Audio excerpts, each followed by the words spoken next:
So as always, if you're tuning in for this review, I am keeping it spoiler free and just giving you my general thoughts on the newest episode. If you've tuned in for any of the previous episodes, I'm probably going to sound like the most broken record ever. I could honestly take every episode's review and just staple it on top of this one and it's the same thing, but yeah, let's talk about it.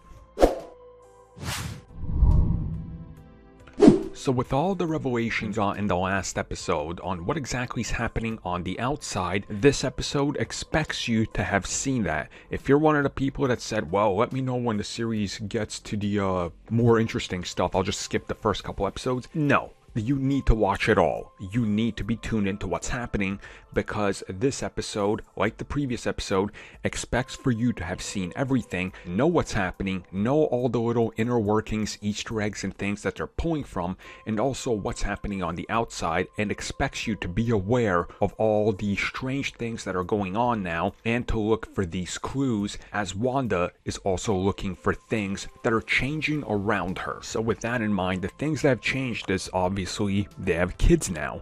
We're going to see that come into play here. We're going to get more of that family dynamic and the next decade that we move to, which I think really works for this. And in terms of how they capture the decade, it's really well done. You feel like you're watching a show from that time, which again, it works wonders here.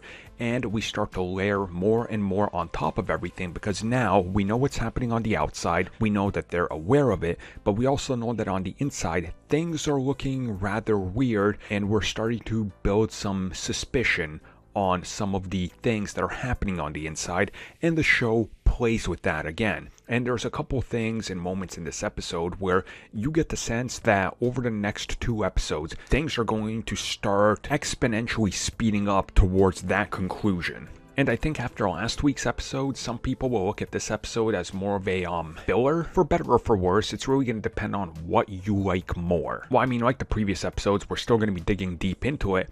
How does it connect to everything? What does it mean? What are some of these things? How does this tie to this? Does this lead to that? And again, that's something that the series has done rather well, and that's not being shied away from in this. But yeah, honestly, it's a great episode. Another one to add to the pile. It doesn't seem like they're going to have a terrible episode, to be honest with you. Overall, I'm just excited to see what comes next because this is definitely starting to go towards that finish line, and you get the sense that things are about to lose a little bit of control, if you will.